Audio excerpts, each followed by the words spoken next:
आधी खाकी मग बाकी असं म्हणत बरीच पोरपोरी जीव लावून वर्दी मिळवण्यासाठी प्रयत्न करतात। पोलीस भरती हा बऱ्याच जणांच्या अगदी काळजाचा विषय।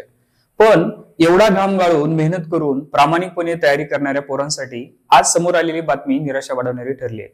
ती बातमी आहे SRPF शिपाई पदाच्या लेखी परीक्षेसंबंधीची।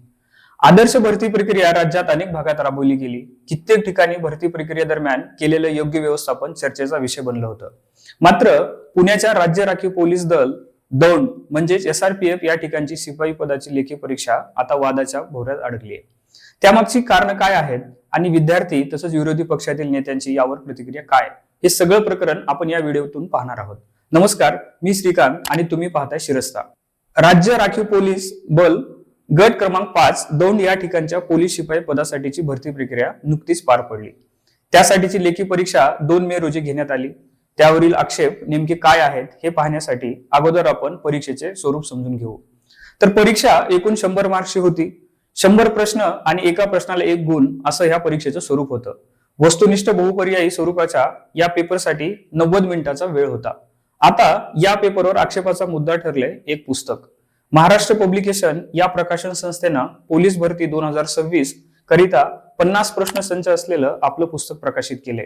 यात प्रकाशकांनी दावा केलाय की या प्रश्नपत्रिका अतिसंभाव्य आहेत। योगायोग म्हणा की अन्य काही, पण महाराष्ट्र पब्लिकेशनच्या या संचातून SRPFच्या नुकत्याच झालेल्या परीक्षेत तब्बल 85 प्रश्न आलेत, तेही जशाच तसे। विशेष म्हणजे या परीक्षेत प्रश्नपत्रिकेचे ABCD असे 4 सेट होते। त्या 4ही सेटमध्ये 85 प्रश्न जशाच तसे आलेत।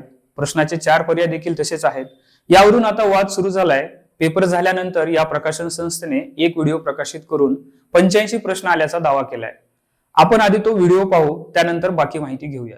तब्बल 85 प्रश्न आजच्या SRPF दौंड गट क्रमांक 5 ला विचारण्यात आले होते। आपला हा जो महाराष्ट्र पब्लिकेशनच्या 50 प्रश्न पत्रिका संच आहे, यामध्ये तुम्हाला सरावासाठी ज्या 10 सराव प्रश्न पत्रिका दिल्या होत्या, त्यामधील 10 नंबरची जी सराव प्रश्न पत्रिका आहे, त्यामधील 85 प्रश्न क्रम न बदलता जसेच्या तशा आजच्या दौंड SRPFच्या पेपरला आलेला आहे। तुम्ही स्वतः सुद्धा बघू शकतात। बघा, मराठीचे प्रश्न बघा, पक्षी आकाशात उडाला, चाकूने पेरू कापला, खालीलपैकी विशेषण नसलेला शब्द ओळखा, अशा प्रकारचे गणित बुद्धिमत्ता असतील, मराठी असतील, तर GK असतील, हे सगळे मिळून जे 85 प्रश्न आहे ते जसेच्या तशा आपल्या सराव प्रश्न संचामधून तुम्हाला आलेले दिसतील। स्वतः सुद्धा तुम्ही बघू शकतात। बघा, आताच आपण प्रश्न बघितले, पक्षी आकाशात उडाला, चाकूने पेरू कापला, खालीलपैकी विशेषण नसलेला शब्द कोणता। तर याच व्हिडिओचा संदर्भ देत खासदार सुप्रिया सुळेंनी सोशल मीडियावर पोस्ट करत हा प्रकार चिंताजनक असल्याचं म्हटलंय।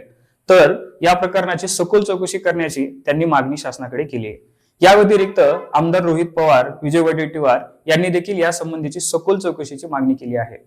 सर्व स्तरातून रोष व्यक्त होऊ लागल्यानं पोलीस प्रशासनानं या घटनेची गांभीर्याने नोंद घेतलेली दिसते। या घटनेची चौकशी सुरू करण्यात आल्याचं पोलिसांनी स्पष्ट केले। राज्य राखीव पोलीस बलाच्या पुणे पोलीस उपमहानिरीक्षक यांच्या मार्फत दिनांक 4 मे पासून या संदर्भात चौकशी सुरू करण्यात आली आहे, असं पोलीस प्रशासनाचं म्हणणं आहे।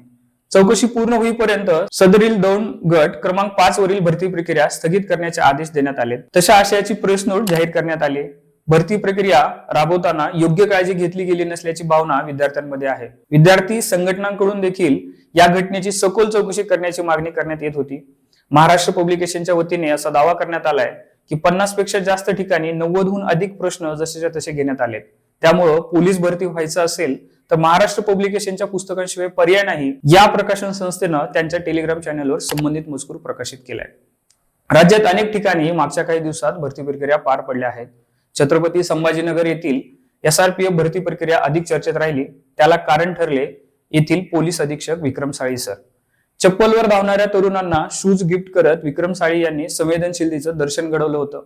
त्यानंतर देखील विद्यार्थ्यांना अन्नाची सोय करणे असेल, निवाऱ्याची व्यवस्था करणे असेल, अशा बाबीतून त्यांनी भरती प्रक्रियेचा आदर्श नमुना दाखवून दिलेला। या घटनेनं अशाच प्रकारची भरती प्रक्रिया राज्यभर राबवायला हवी अशी विद्यार्थ्यांची भावना होती। तेव्हा या सगळ्या प्रश्नपत्रिकेतील जशा तशा आलेल्या प्रश्नावर तुमचं मत काय आहे हे कमेंट करून नक्की कळवा आणि शिरस्ताला सबस्क्राईब करा।